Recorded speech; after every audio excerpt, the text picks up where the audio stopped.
The auctioneer's voice cut through the noon heat like a saw blade through pine. Going once for $3,000. Magda Reyes Harwell stood at the auction yard rail, dust coating her black dress. Her three daughters clung to her skirt, Rosa, Clara, Belle, their faces turned up like flowers searching for shade. The smell of cattle dung and sun-baked wood pressed against them. Flies circled. Vernon Harwell leaned against the platform, arms crossed, mustache trimmed sharp. He wore a smile that didn't reach his eyes. Going twice. The crowd shifted. Boots scraped dirt. Someone coughed. Magda's fingers tightened around a sealed envelope, yellowed parchment visible through the worn paper. Rosa whispered, "Mama, why is Uncle Vernon selling Grandmama's house?" Before Magda could answer, a voice rolled across the yard like summer thunder. $4,200. Every head turned. At the back of the crowd stood a man who made the fence posts look small. 6 months earlier, Samuel Harwell had burned with fever for 3 days straight. Magda pressed cool rags to his forehead, changed them when they turned hot as stone. The adobe walls held the January chill, but his skin felt like he'd been left in the desert sun. His breath came shallow, rattling in his chest like seeds in a dried gourd. "Magda." His voice barely carried across the pillow. She leaned close. The smell of sweat and sickness clung to the sheets she'd boiled twice already that week. "I'm here." His hand found hers, fingers weak as a baby bird's grip. Grandmama's papers, the ones she kept, they're hidden in... A cough seized him. His whole body shook. When it passed, his eyes had lost their focus. "Samuel?" Nothing. Just the sound of his breathing, slower now, like a clock winding down.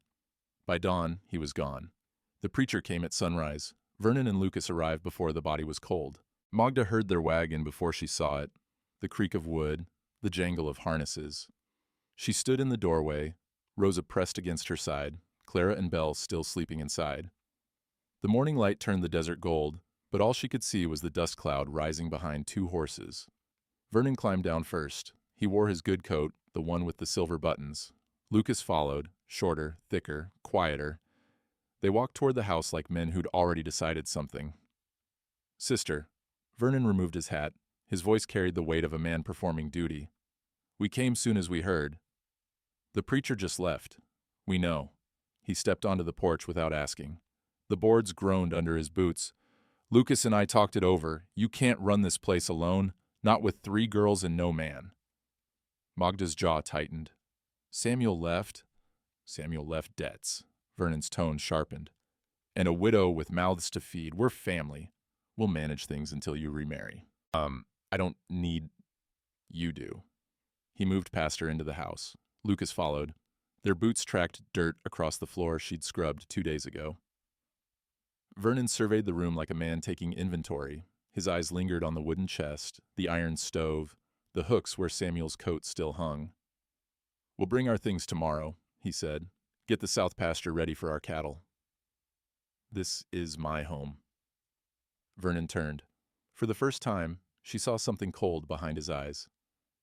"Samuel's home, and now that he's gone, someone's got to keep it from falling apart." He walked out without another word. Lucas paused at the door, glanced back at her, then followed his brother. Magda stood in the center of the room, fists clenched.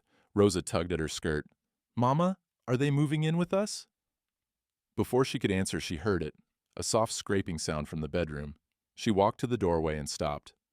Vernon stood beside the bed, running his hand along the adobe wall, touching the bricks, pressing them, testing, like he was looking for something hidden. That night, after the girls had fallen asleep, Magda lit a candle and returned to the bedroom. She remembered Samuel's last words, the way his eyes had moved toward the east wall before the coughing took him.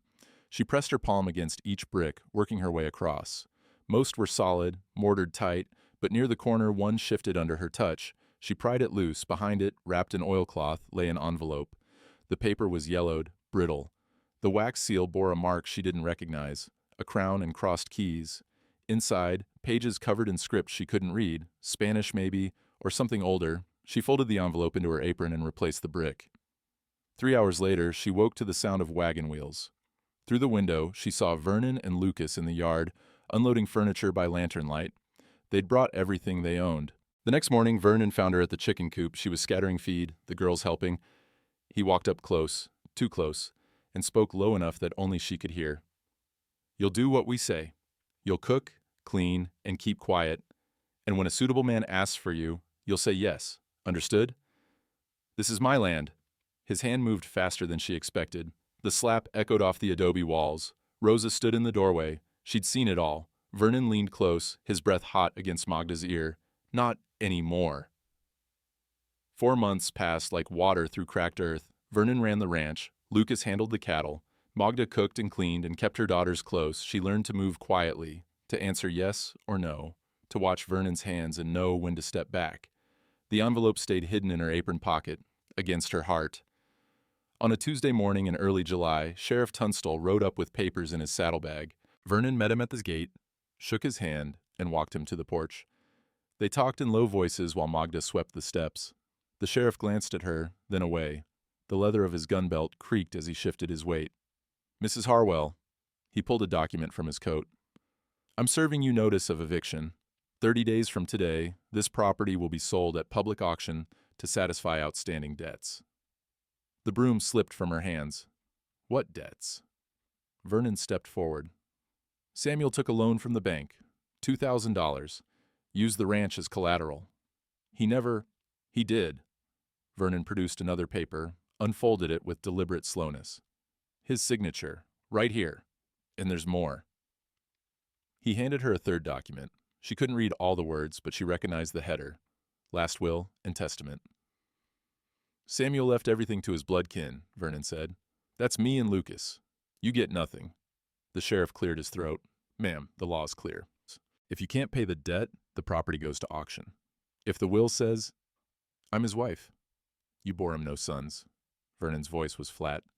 Just daughters. The Harwell name dies with them unless bloodkin step in. Magda looked at the signature on the will. Samuel's hand had been steady, even when sick. This signature wavered, looped wrong. This isn't 30 days, the sheriff interrupted. He tipped his hat and left. Vernon waited until the hoofbeats faded. Then he smiled. You should have been more agreeable, sister. Now you'll learn what happens to women who forget their place. The auction was set for noon on the 15th of July. Magda dressed her daughters in their Sunday clothes, though the fabric was worn thin and patched at the elbows. She braided Rosa's hair. She washed their faces with water she'd carried from the well before dawn. Where are we going, Mama? Belle asked. To town. Why? Magda had no answer that wouldn't break them.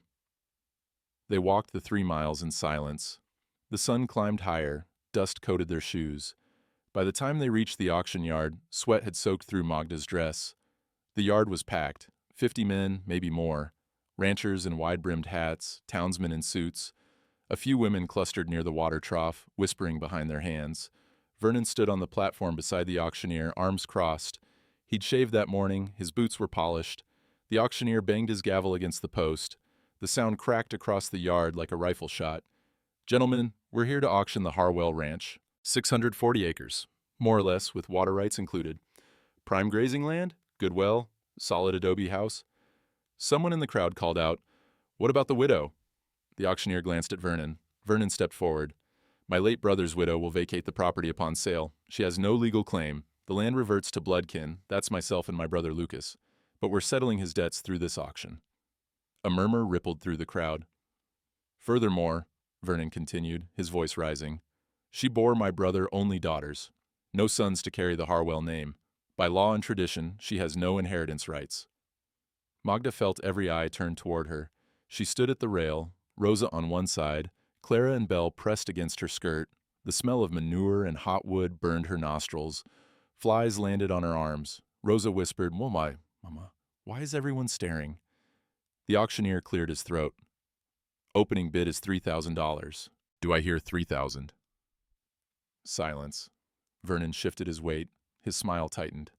Come now, gentlemen. This is prime land. 3,000? More silence. Magda realized what was happening. Vernon had spread word.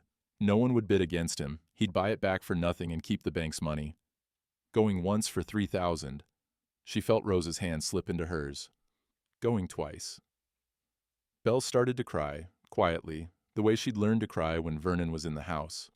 Then that voice, deep as a canyon, steady as stone, rolled across the auction yard. $4,200. The crowd parted like water. At the back, near the fence where the horses were tied, stood a man who made the railings look like kindling. He had to be 6.5 feet tall, shoulders broad as an ox yoke. His hat shadowed his face, but his jaw was carved granite. The auctioneer blinked.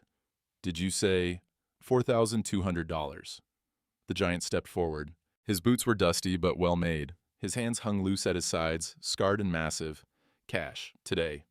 Vernon's face went pale, then red. "Who the hell are you?" "Josiah Drummond." "You can't." "I just did." Josiah stopped 10 feet from the platform. He didn't raise his voice. Didn't need to. "You want to see the money?" The auctioneer looked at Vernon, then back at Josiah. He raised his gavel. "Sold to Mr. Drummond for $4,200. The gavel fell. Magda's knees buckled. Rosa caught her arm. Around them, the crowd erupted, some cheering, some cursing, some just staring at the giant who'd just bought a widow's ranch for more than it was worth. Vernon jumped down from the platform and shoved through the crowd toward Josiah. His face was twisted with rage. "You're buying damaged goods, Drummond.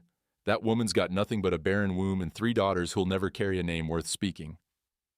Josiah looked down at him, said nothing. Just looked. Vernon's mouth worked, but no more words came out. The crowd began to scatter. Men headed toward the saloon. Women gathered their skirts and moved toward the general store, already whispering. Vernon stood frozen on the platform, staring at Josiah like a man who'd just watched his horse break its leg. Magda didn't move. She couldn't. Her daughters, pressed against her sides, and the envelope in her apron pocket suddenly felt heavy as a stone. Josiah crossed the yard toward them. Up close, he was even larger. His shadow fell over all 4 of them like a tree. His face was weathered, lined deep around the eyes. 50 maybe, or older, hard to tell with men who'd spent their lives in the sun. He stopped 3 paces away and removed his hat. His hair was dark, streaked with gray at the temples. "Ma'am?" His voice was quieter now, without the crowd to carry it. "Name's Josiah Drummond. I own a ranch north of here." Magda found her voice. "Why did you—" "Because Vernon Harwell's a cheat and a coward, and I don't abide men who beat women and steal from children." Belle gasped. Claire's hand tightened on Magda's skirt. Josiah crouched down, slow and careful, until he was eye level with the girls.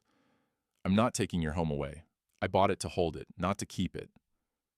Rosa stared at him. "What does that mean?" "Means it's still yours. I'm just keeping it safe until the law sorts things out proper." "The law says it's Vernon's," Magda said, her voice brittle. "The law says a lot of things." Josiah stood. Not all of them true. A man stepped forward from the shade near the water trough. He was older, maybe 60, with silver hair and brown skin weathered darker than saddle leather. He wore a vest embroidered with small flowers and carried a leather satchel. "Mrs. Harwell," he said, his accent soft, careful. "My name is Esteban Ochoa. I am a land surveyor." Magda nodded, uncertain. Esteban's eyes moved to the envelope visible in her apron pocket. "That paper you're holding, may I see it?" Her hand moved instinctively to cover it. "How did you—" "Because I've been watching Vernon Harwell try to steal your land for 3 months now, and I've been waiting to see if you had what I think you have." Magda looked at Josiah. He nodded once. She pulled the envelope free and handed it to Esteban. Her hands shook.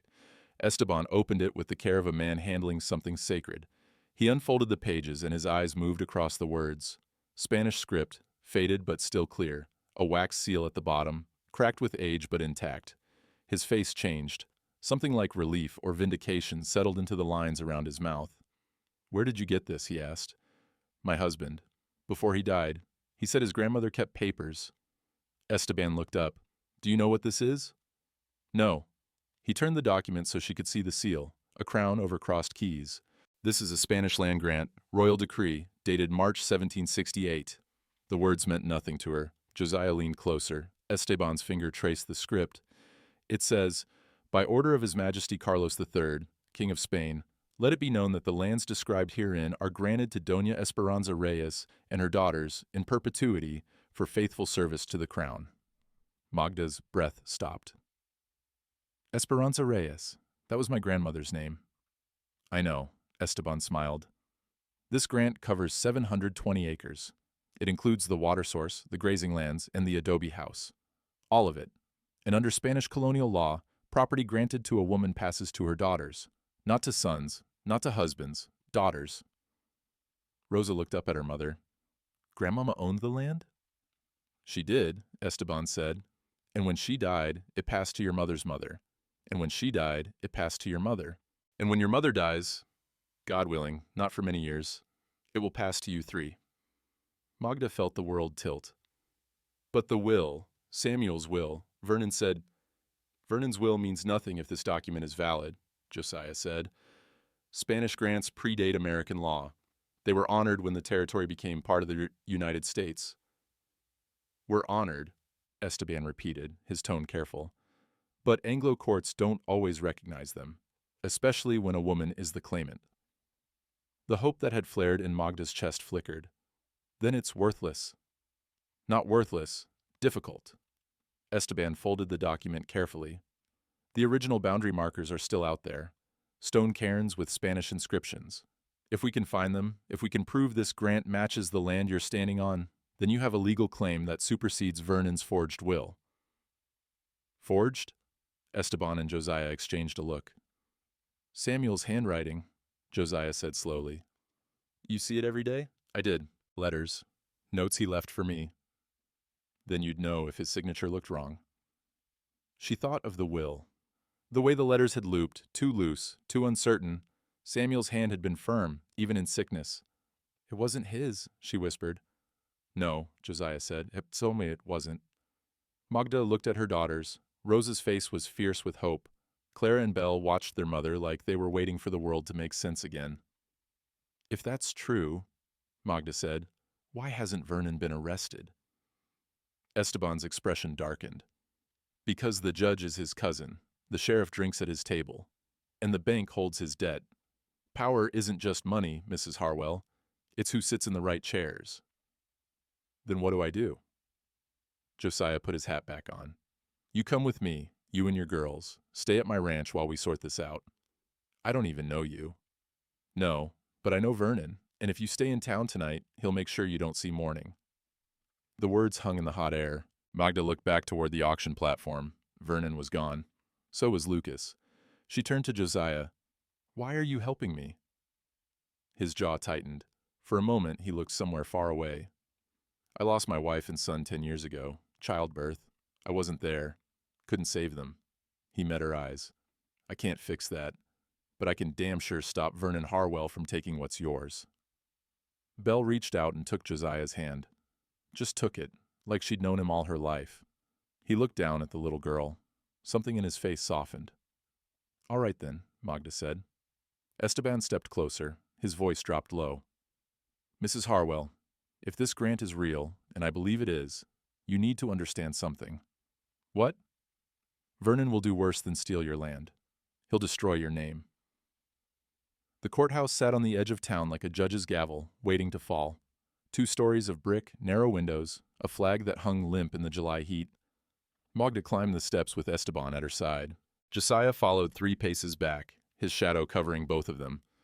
Rosa, Clara, and Belle waited in the wagon with Mrs. Chen, Josiah's housekeeper, a Chinese woman with quick hands and kind eyes who'd fed the girls rice cakes that morning. The smell of ink and old paper hit Magda the moment she stepped inside. Men in suits filled the hall, their voices echoing off the plaster walls. Lawyers, clerks, men who made their living from other people's misery. Esteban carried the Spanish land grant in a leather portfolio. He'd spent 2 days examining it, comparing the boundary descriptions to old Spanish maps. He'd found 3 of the original stone cairns still standing in the desert, their inscriptions worn, but readable. They waited on a wooden bench outside the clerk's office. The wood was smooth from decades of anxious hands. Magda's palms were damp. She wiped them on her skirt. The door opened. A woman emerged, tall, gray-haired, wearing a black dress and spectacles. Her face was carved from stern lines, but her eyes were sharp as a hawk's. Mrs. Harwell? Her voice carried authority without raising in volume. Yes. I'm Judge Temperance Cole. I understand you're filing a counterclaim to the auction sale. Magda stood. Yes, ma'am. The judge looked at Esteban. You have documentation? Spanish land grant, Your Honor. Royal Decree, 1768.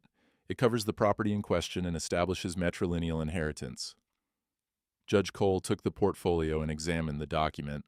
Her eyes moved across the script with practiced speed. When she looked up, her expression hadn't changed, but something flickered behind her spectacles. This will require authentication. Spanish grants are valid under U.S. law, but only if they can be verified. She handed the document back. I'm setting a hearing for 7 days from today, July 22nd, 9 o'clock. Both parties will present evidence. Magda's breath caught. But the eviction is still enforceable in 30 days, unless I rule otherwise. The judge's tone softened, barely. That gives you time. Use it wisely. Boots sounded on the stairs. Vernon appeared, flanked by a lawyer in a gray suit. Lucas trailed behind, chewing tobacco. Vernon's eyes found Magda. He smiled. Your Honor, the lawyer said, my client contests this filing. The United States annexed this territory in 1848. Any Spanish grants not formally recognized by the Treaty of Guadalupe Hidalgo are null and void. Judge Cole studied him. Your client can make that argument at the hearing, Mr. Patterson. Until then, Mrs. Harwell's claim stands. Vernon's smile tightened. The judge turned back to Magda. 7 days. Don't be late. She disappeared into her office. The door closed with a sound like a coffin lid. Magda, Josiah, and Esteban walked down the courthouse steps into the afternoon glare. The sun burned white overhead. Dust devils spun across the empty street. Yo! Vernon caught up to them at the bottom step. He moved close, too close, until Magda could smell the whiskey on his breath. You think a piece of paper saves you? His voice was low, meant only for her. I'll bury you where it counts, in your daughter's names. Josiah stepped between them. You finished? Vernon backed away, hands raised in mock surrender, but his eyes stayed on Magda. See you in a week, sister. We'll see how Spanish your bastards really are. He walked away laughing. By Sunday, the whole town knew. Magda heard it first at the general store. She'd gone to buy flour with Rosa, while Josiah waited outside with the wagon. The store smelled of coffee and cured meat, and sawdust spread across the floor to catch the spills. 2 women stood near the bolts of fabric, their voices pitched low, but not low enough. I heard she was carrying on with that Mexican ranch hand, the one Vernon fired last year. 3 daughters, and not one of them looks like Samuel. You notice that? She's trying to steal land that belongs to good Christian men, using some foreign paper that probably isn't even real. Rosa's hand tightened on Magda's. The girl had gone pale. Magda picked up the flour sack and walked to the counter. The clerk, a young man with a weak chin, wouldn't meet her eyes as he took her money. Outside, Josiah saw her face and said nothing, just helped Rosa into the wagon and drove them back to his ranch. That evening, Magda took the girls into town for Sunday service. She'd always gone to church, Samuel had insisted. It seemed important to show she hadn't changed, hadn't been broken. The church was small, whitewashed, with a cross on the steeple that caught the setting sun. The smell of old hymnals and pine oil filled the air. Magda found a pew near the back. Rosa sat on one side, Clara and Belle on the other. People stared, some turned away, some whispered behind their hands. The preacher, a thin man with a voice like rusty wire, climbed to the pulpit. His eyes swept the congregation and landed on Magda.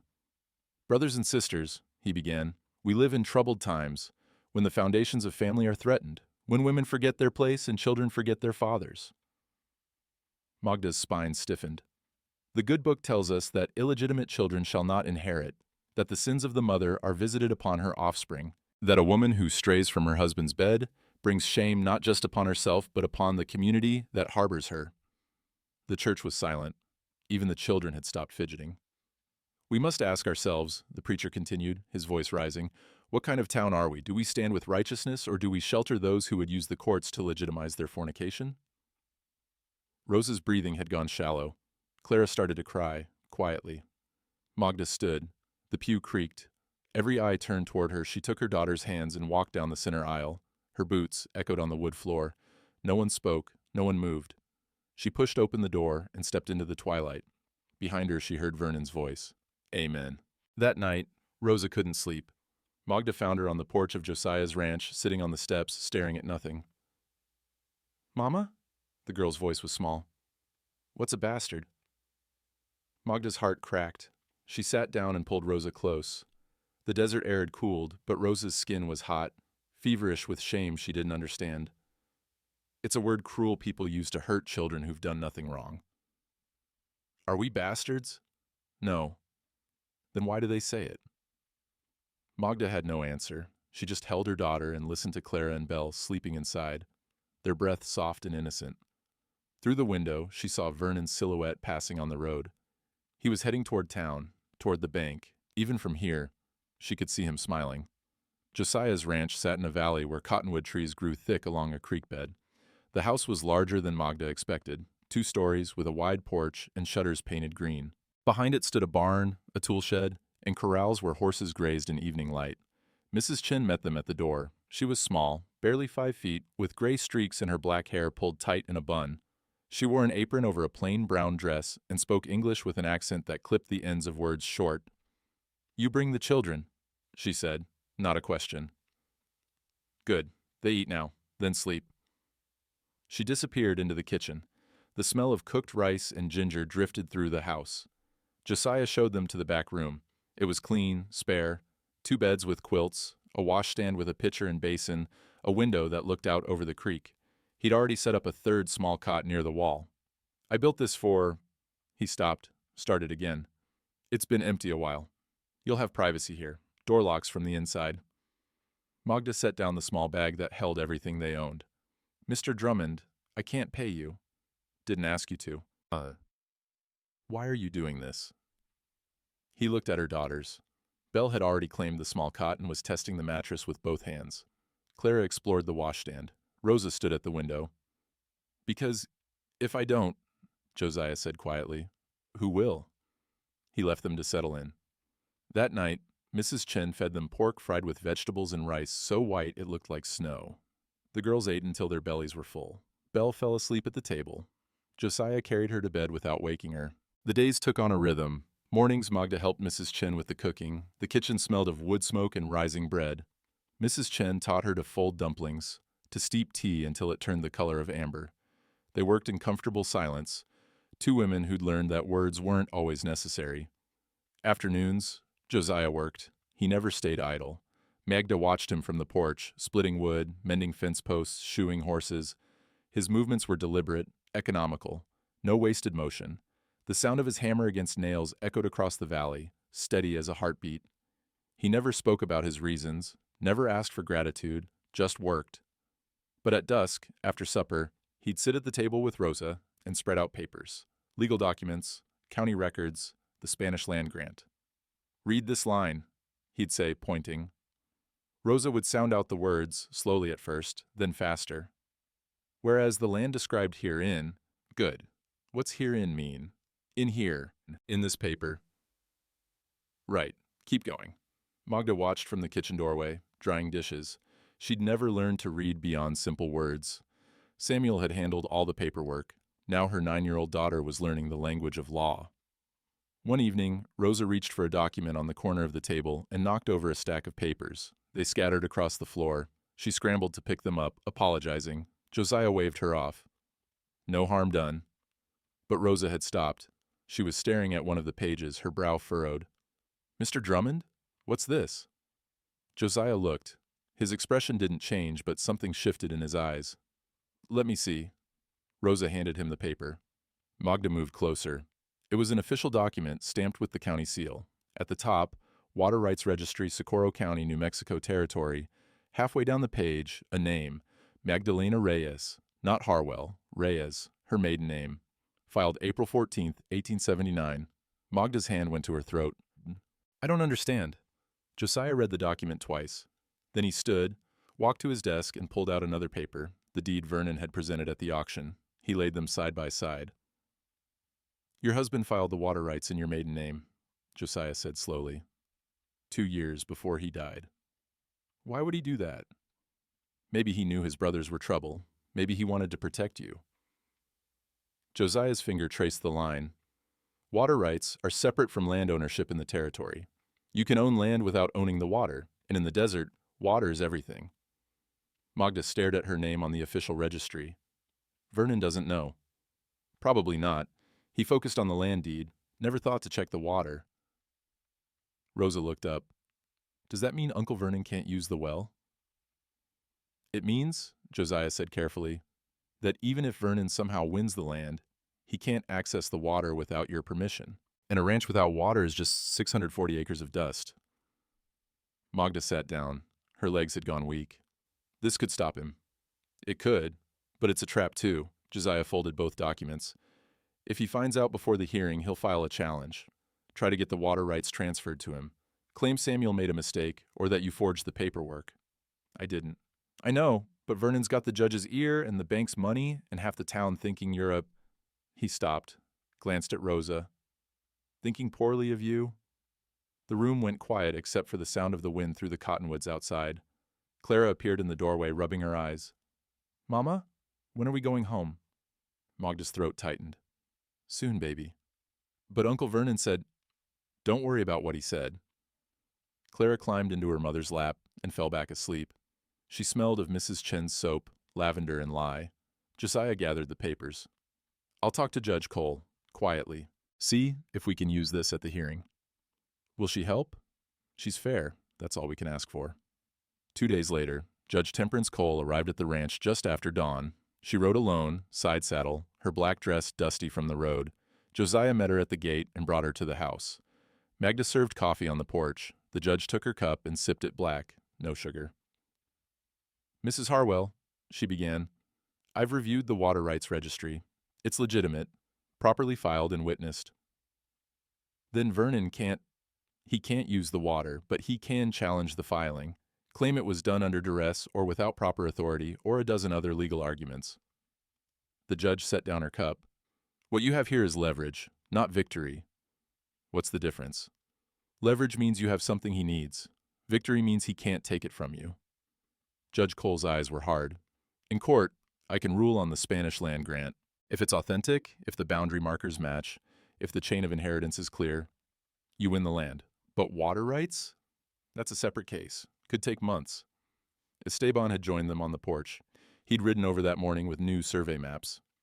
What if we present both at the hearing? It's risky, the judge said. Vernon's lawyer will argue they're separate issues, but if you can prove the land grant includes water rights in the original Spanish text, then it becomes one case, one ruling. Esteban unrolled the grant and studied the script. His finger traced the old Spanish words. Incluyendo todos los derechos de agua, he read, including all water rights. Judge Cole leaned forward. You're certain? The Spanish crown always specified water in desert grants. It's written right here. The judge stood. Then that's your strategy. Spanish grant supersedes American deed. Water rights are part of the original grant. Vernon's claim, deed, will, everything, is invalid because it's built on a false foundation. Magda felt hope kindle in her chest. Will it work? Judge Cole looked at her for a long moment. I can't promise you'll win. The law here is complicated. Anglo courts don't always honor Spanish grants, especially when the claimant is a woman, but I can promise you'll be heard. And sometimes, Mrs. Harwell, being heard is how you win. She mounted her horse and rode back toward town. Josiah watched her go. She didn't say what I expected. What did you expect? Magda asked. That she'd tell us it was hopeless. He turned to her. But she came all the way out here to tell you it's possible. That means something. That night, Magda couldn't sleep. She sat on the porch steps, listening to the creek murmur over stones. The stars were thick overhead, so bright they cast shadows. Behind her, through the open window, she heard Josiah's voice, low, patient, teaching Rosa another legal term. Ahead, in the darkness, she imagined Vernon in his bed, sleeping soundly. He still didn't know about the water, but he would. Soon. The water stopped on the 5th day. Magda woke to silence. No sound of the creek, no gurgle of water through the irrigation ditches, just wind and dust and the smell of dry earth baking under the morning sun. She found Josiah at the pump behind the barn. He was crouched beside the pipe where it ran from the creek. The metal had been cut clean through, the edges sharp as a saw blade. Vernon's men, he said, standing. His jaw was tight. Did this last night. The temperature was already climbing toward 100 degrees. The horses stood in the corral, heads low, tongues thick. The cottonwood's leaves had begun to curl. Mrs. Chen appeared with buckets. Water in the cistern, enough for 2 days, maybe 3 if we careful. Belle came running from the house. Mama, I'm thirsty. Magda lifted her, felt the heat radiating from the child's skin. I know, baby. Josiah saddled his horse without a word. His movements were sharp now, angry. He checked his rifle, slid it into the scabbard, and mounted. Where are you going? Magda asked. To town, to finish this. Josiah! But he'd already spurred his horse into a gallop. Dust rose behind him like smoke. Josiah found Vernon at the saloon, sitting at a corner table with Lucas and 3 hired men, cards and coins scattered across the table, whiskey glasses half empty. The room went quiet when Josiah walked in. He had to duck under the doorframe. His shadow stretched across the floor like a wall. Vernon leaned back in his chair, smiling. "Drummond, come to thank me for teaching you a lesson about minding your own business." Josiah stopped 3 feet from the table. His hands hung loose at his sides. "You cut my water." "Did I?" Vernon's smile widened. "Must have been an accident. Pipes get old. Things break." "In the middle of the night? Clean through." "Like I said, things break." Vernon picked up his whiskey glass, took a slow sip. "Especially when you harbor whores and bastards. Bad luck, that. Tends to spread." One of the hired men laughed. Lucas shifted in his seat, hand moving toward his belt. Josiah's fists clenched, the muscles in his forearms bunched like rope. Every man in the saloon could see it. The violence coiled in him, ready to spring. Vernon saw it too. His smile faltered. Josiah stood there, breathing slow and deep. The smell of spilled beer and tobacco smoke filled the air. A fly buzzed near the window. Someone coughed. Then Josiah unclenched his fists, turned, walked out. Behind him, Vernon's laughter echoed through the saloon. "Teach you to cross a Harwell, you dumb ox." But outside, in the brutal afternoon sun, Josiah wasn't smiling. He was thinking. Magda was at the general store the next morning when a woman approached her near the flour barrels. She was young, maybe 28, with brown hair pinned under a modest bonnet. Her dress was plain calico, mended at the sleeves. She moved like someone trying not to be noticed. "Mrs. Harwell?" she whispered. Magda turned. The woman glanced toward the front of the store, where the clerk was weighing nails for a customer. "My name is Sarah Macklin. I work at the bank." Magda said nothing, waited. "I shouldn't be talking to you. If Mr. Harwell knew—" Sarah's hands twisted in her apron. "But I can't keep quiet anymore." "About what?" Sarah pulled a folded newspaper from her basket. But inside the newspaper was something else. 2 pieces of paper, folded small. "I copied these from the bank's records. The loan document Vernon says your husband signed? I compared it to other papers Samuel filed over the years. The handwriting's different." Magda's heart hammered. Magda's heart. "You're certain?" "The signatures don't match. Look." Sarah unfolded the papers quickly, held them where Magda could see. One was the loan agreement, dated 2 years ago, with Samuel's supposed signature at the bottom. The other was a water rights transfer Samuel had filed in 1878, genuine. The signatures looked nothing alike. Different slant, different pressure. Even the capital S was formed differently. "Vernon forged it," Sarah whispered. "He took out the loan in Samuel's name, forged the signature, and used the ranch as collateral.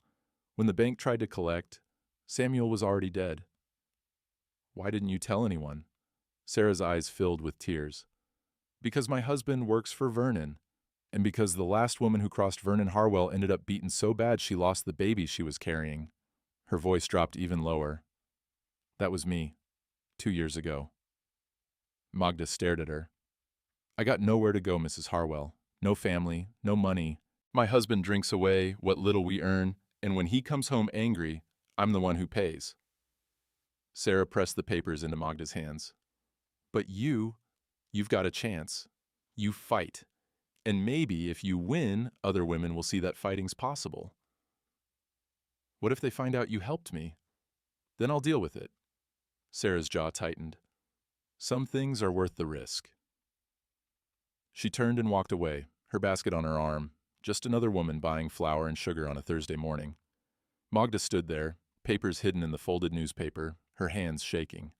Outside, through the store window, she saw Esteban crossing the street toward her. He must have seen Sarah leave. When Magda stepped out into the sunlight, Esteban was waiting. "You have something," he said, not a question. She showed him the papers. He examined both documents, held them up to the light, compared the ink and the script. His face grew hard. "This is forgery, criminal forgery, if we can get a handwriting expert to testify." "Will Judge Cole allow it?" "She'll have to. This isn't just about property anymore. It's fraud. It's theft. It's using the law as a weapon." Esteban folded the documents carefully. "Vernon just gave us the key to destroying him." Magda looked back toward the bank. Sarah was visible through the window, standing at her clerk's desk, writing in a ledger like nothing had happened. "We can't let anyone know she helped," Magda said. "We won't. We'll say we found discrepancies during document review, which is true." Esteban tucked the papers into his leather portfolio. "The hearing is in 2 days. We need to move fast." They walked toward where Josiah waited with the wagon. He saw their faces and knew something had changed. "What happened?" Esteban handed him the documents. Josiah read them once, then again. His expression didn't shift, but his hands tightened on the paper until it crinkled. "He forged Samuel's name." "Yes." "And stole the ranch through a fake loan." "Yes." Josiah looked toward the saloon where Vernon spent his afternoons. "Then we've got him." "Maybe," Esteban said. "If the judge believes us, if Vernon's lawyer doesn't tear the evidence apart, if the handwriting expert agrees to testify against a man who owns half the county." Magda climbed into the wagon. Rosa, Clara, and Belle were waiting in the back, faces turned up like sunflowers. 2 days, she said. Josiah clicked the reins. The horses started forward. Behind them, the town continued its ordinary business. But in the wagon, carrying forged documents and a Spanish land grant and the hope of 3 daughters, something had shifted. The trap Vernon had built was about to close. On him. The night before the hearing, Magda couldn't sleep. She lay in the narrow bed, staring at the ceiling beams. Clara and Belle breathed softly on the other bed, tangled together like puppies. Rosa's cot was empty. Magda rose and found her daughter on the porch, sitting on the steps in her nightgown. The desert air had cooled. Stars burned overhead so thick they looked like spilled salt. "Rosa?" The girl didn't turn. "I'm scared, Mama." Magda sat beside her. The wood was still warm from the day's heat. Somewhere in the distance, a coyote called. "Me too." Rosa looked at her mother, surprised. "You are?" "Every minute of every day since your papa died." They sat in silence. The cottonwoods rustled. The creek murmured over stones. "What if we lose?" Rosa's voice was small. "What if the judge says Uncle Vernon was right? Where will we go?" Magda had thought about this. Late at night, when sleep wouldn't come, she'd thought about taking the girls and heading south. Mexico was only 3 days' ride. They could disappear there. Start over. Live quiet lives where no one knew their names or asked questions about legitimacy. It would be easier, safer. "I don't know," she finally said. Rosa leaned against her mother's shoulder. "Papa used to say the land remembers us, even if people forget. Do you think that's true?" Magda felt something crack inside her chest. What else did he say? That Grandmama built the house with her own hands. That she carried water from the creek every morning for 40 years. That when she died, the cottonwood tree grew over her grave because the roots remembered her. Rosa's voice steadied. "He said the land doesn't care if you're a woman or a man. It just cares if you're faithful." Magda closed her eyes. Samuel had told her the same thing once on their wedding night. She'd forgotten. "If we run," Rosa said quietly, "the land will forget us too." Magda pulled her daughter close. "You're 9 years old. You shouldn't have to carry this." "But I do, and so do Clara and Belle, because we're grandmamas too." Inside the house, a lamp flickered. Through the window, Magda saw Josiah at the kitchen table, reading documents by candlelight. He never seemed to sleep either. "What if I'm not strong enough?" Magda whispered. Rosa took her mother's hand. Her palm was small, calloused from helping Mrs. Chin in the garden. "You already are. You just don't know it yet." At dawn, Esteban arrived with a leather satchel full of documents. Judge Cole came an hour later, riding side saddle, her black dress dusty from the road. They gathered in Josiah's kitchen. Mrs. Chin served coffee and cornbread. The smell of fresh bread filled the room. Esteban spread the documents across the table. The Spanish land grant, the water rights registry, the forged loan agreement, and the genuine signature from Samuel's earlier filing. A survey map showing the original boundary markers. "The strategy is simple," Esteban said. "We prove 3 things. 1. The Spanish land grant is authentic and includes water rights. 2. Vernon's deed is based on a forged will and a fraudulent loan. 3. Magda's claim predates and supersedes all American documents." Judge Cole sipped her coffee. "Vernon's lawyer will challenge everything. He'll argue the Spanish grant is invalid under U.S. law. He'll claim the signature comparison is inconclusive. He'll say Samuel filed the water rights in Magda's name by mistake." "Can he win?" Magda asked. "He can make noise. Whether I let that noise drown out the truth, that's up to me." The judge set down her cup. But I need one more thing, proof that Samuel's signature on the loan is definitively not his hand. Josiah stood and walked to a trunk in the corner. He opened it and pulled out a small wooden box, the kind men kept personal papers in. Samuel and I wrote to each other over the years, about cattle prices, weather, ranch matters. He opened the box and removed a stack of letters tied with string. These are his, written in his own hand, dated and witnessed. He handed them to Esteban. Esteban untied the string and examined the letters. His fingers traced the script, steady, confident, with a distinctive way of forming the capital H in Harwell. He laid one letter beside the loan document. The difference was stark. The loan signature was shaky, uncertain. The H was formed completely wrong. "This is enough," Esteban said. "Any handwriting expert will testify these weren't written by the same man." Judge Cole studied both papers. "I'll allow expert testimony, but Vernon will argue Samuel's hand changed when he got sick. That fever affected his writing." "Then we show earlier documents too," Josiah said. Samuel filed papers at the county clerk's office every year. Brand registrations, cattle sales, all signed. "Get them," the judge said. "Bring everything to the courthouse by 8 o'clock tomorrow morning." She stood to leave. At the door, she paused and looked back at Magda. "Mrs. Harwell, I want you to understand something. Even if you win the win, this town won't forget what Vernon said about you, about your daughters. Some people will always believe it." Magda's throat tightened. "I know. Can you live with that?" "I can live with losing their respect. I can't live with losing my daughter's future." Judge Cole nodded once. "Then I'll see you in court." That afternoon, Magda and Rosa practiced. Josiah had explained that Rosa might need to testify, to read from the family Bible, to tell the court what her father had said about the land. They sat at the kitchen table, while Mrs. Chen kneaded dough and Clara and Belle played with corn husk dolls in the corner. "Read this line," Magda said, pointing to the Bible entry. Rosa's voice was clear. "Rosa Maria Harwell, born June 3, 1872, daughter of Samuel Harwell and Magdalena Reyes Harwell." "Good. Now this one. Clara Isabel Harwell, born March 19, 1874. And the last. Belle Esperanza Harwell, born November 1, 1876. Magda traced her finger over Samuel's handwriting. He'd written each entry himself, in ink that had faded to brown. His hand had been steady, even with Belle. His last daughter, the one Vernon claimed, proved Samuel's disappointment. But the writing didn't show disappointment. It showed pride, care, love. "Mama?" Rosa looked up. "What if they ask me if Papa was disappointed we weren't boys?" Magda met her daughter's eyes. "You tell them the truth, that your papa taught you to read, that he showed you the boundary markers and told you their history, that he filed water rights in my maiden name because he trusted me to protect what his grandmother built." Her voice strengthened. "You tell them your papa loved you exactly as you are." Rosa nodded. Outside, the sun began its descent.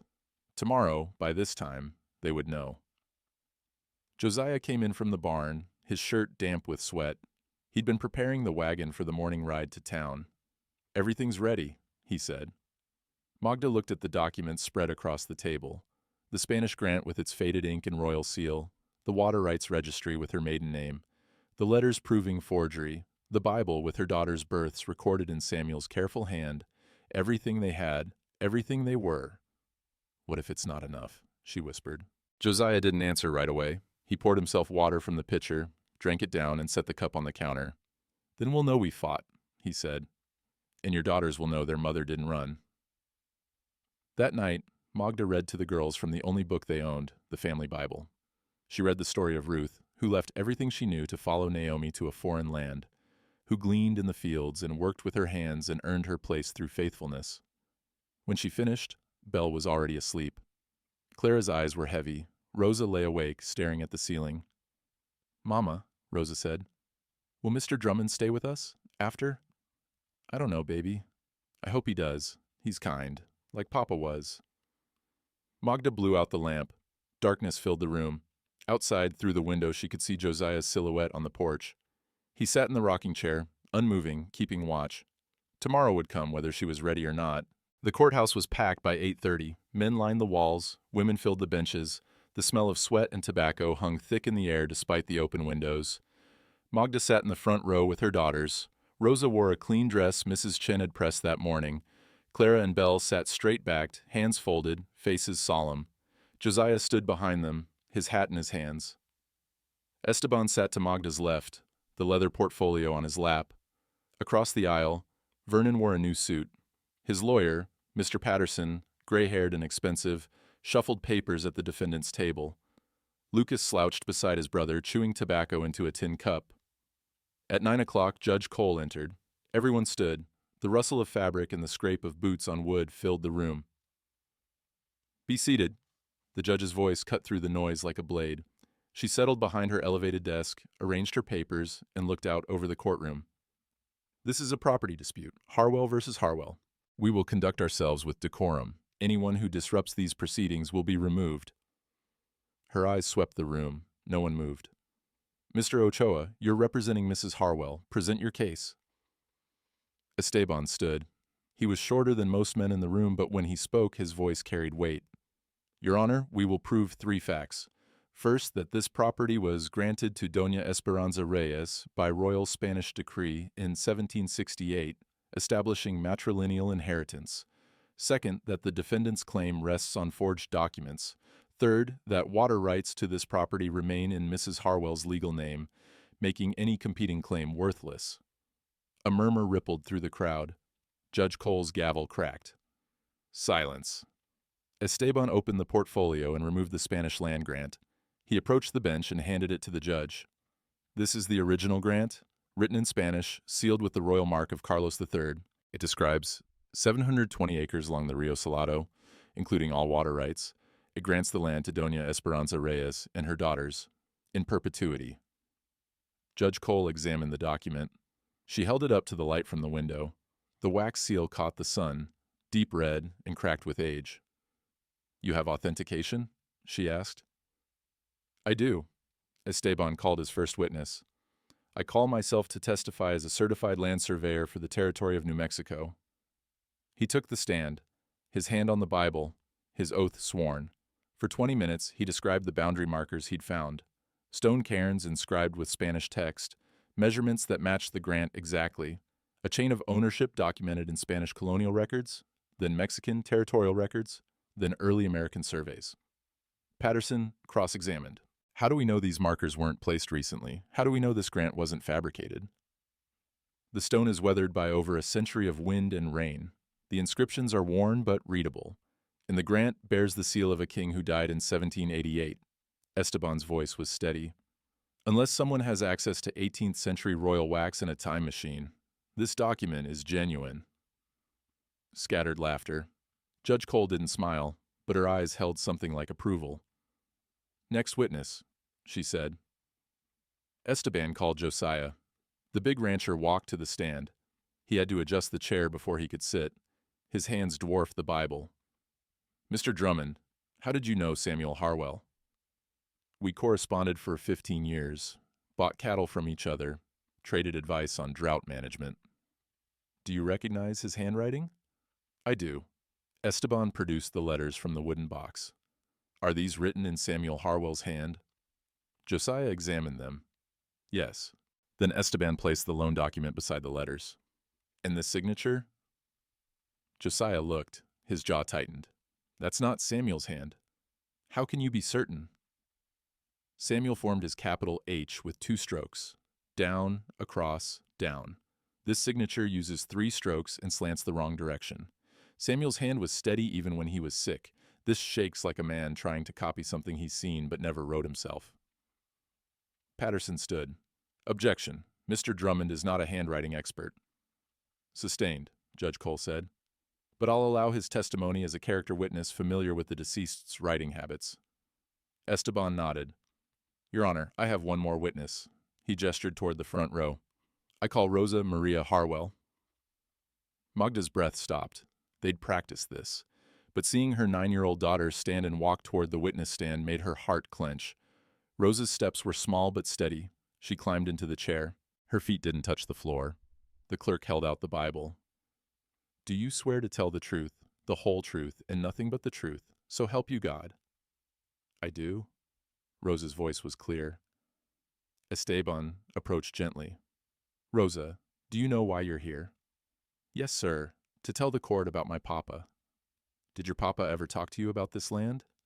Yes, sir. He showed me the stone markers when I was 7. He said they were placed by my great-great-grandmother and that the land was hers first and that someday it would be mine and my sister's. Did he say anything else? Rosa's hands gripped the armrests. He said the land doesn't care if you're a man or a woman. It just cares if you're faithful. Vernon shifted in his seat. His face had gone red. Esteban pulled out the family Bible. Can you read what's written here? Rosa opened it to the page marked with ribbon. Her finger traced the lines. Rosa Maria Harwell, born June 3, 1872, daughter of Samuel Harwell and Magdalena Reyes Harwell. She continued with her sister's entries, each one recorded in the same careful hand. Is that your father's writing? Yes, sir. How do you know? Because he wrote letters to Mama and notes for the ranch hands, and he taught me to read using his handwriting as examples. Her voice strengthened. My papa loved us. He wasn't disappointed we were girls. He told me so. Patterson stood. Your Honor, this is emotional manipulation. It's a daughter's testimony about her father's character. Judge Cole cut him off. I'll allow it. Continue, Mr. Ochoa. Esteban returned to his table and retrieved the final document, the Water Rights Registry. Your Honor, even if this court were to rule against the Spanish land grant, which I believe would be a grave error, there remains one insurmountable fact. He approached the bench and handed the registry to Judge Cole. Water rights to this property are filed in the name Magdalena Reyes, filed April 14, 1879, 2 years before Samuel Harwell's death, filed separately from the land deed. Under territorial law, water rights are independent of land ownership. The courtroom erupted. Men shouted. Women gasped. Vernon leaped to his feet. Judge Cole's gavel cracked 3 times. Order! I will have order! The room fell silent. Patterson was on his feet. Your Honor, this is... We weren't informed. Because it's public record, Mr. Patterson, available to anyone who bothers to check. Judge Cole studied the document. Mrs. Harwell, did you file this? Magda stood. No, Your Honor. My husband did, in my maiden name. Why? I don't know. He died before he could tell me. Judge Cole looked at Vernon. Mr. Harwell, were you aware of this filing? Vernon's mouth worked. No sound came out. I'll take that as a no. The judge set down the document. Let me be clear. Even if I were to rule that Mr. Vernon Harwell has legal claim to the land, which I'm not inclined to do, he would have no access to water, and in the desert, land without water is worthless. She leaned forward. Furthermore, I've examined the loan document Mr. Harwell claims his brother signed. I've compared it to authenticated samples of Samuel Harwell's handwriting. They don't match. Vernon's lawyer started to object, but Judge Cole raised her hand. I'm not finished.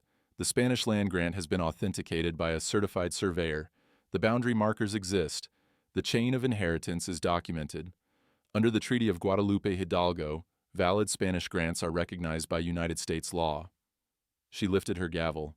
I find in favor of Magdalena Reyes Harwell. The property, including all water rights, is hers by lawful inheritance.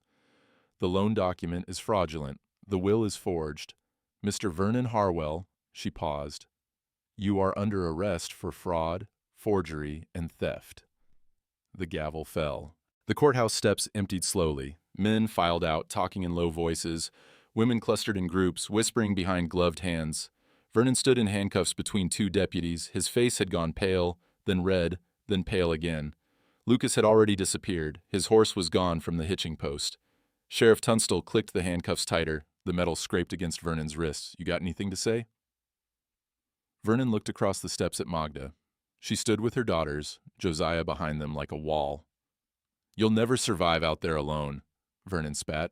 That land will eat you alive. Magda said nothing, just watched as the deputies led him toward the jail. The crowd parted for her as she descended the steps.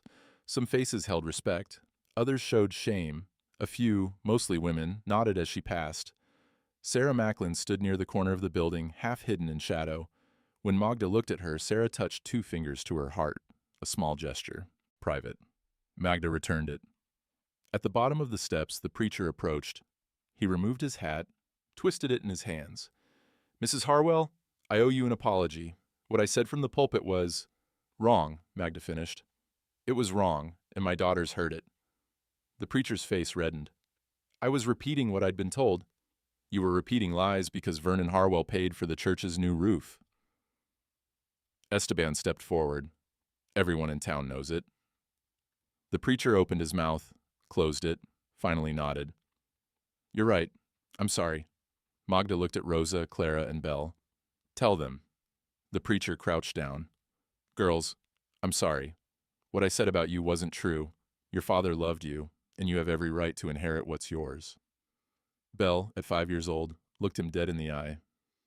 You made my sister cry. I know, and I'm sorry. Clara spoke up, her voice small but clear. Are you going to tell everyone else you were wrong? The preacher straightened. I will, this Sunday. Magda walked past him without another word. The ride back to the ranch took 3 hours. The sun climbed high, then began its descent. Heat shimmered off the desert floor. The smell of sage and creosote filled the air. Magda sat beside Josiah on the wagon bench. Rosa, Clara, and Belle dozed in the back, exhausted from the morning's tension. What will you do now? Josiah asked. Go home. You'll need help. Running a ranch alone. I know. Magda looked at him. Will you? Will I what? Help. Josiah's hands tightened on the reins. I wasn't asking for... I know, but I'm asking you. She paused.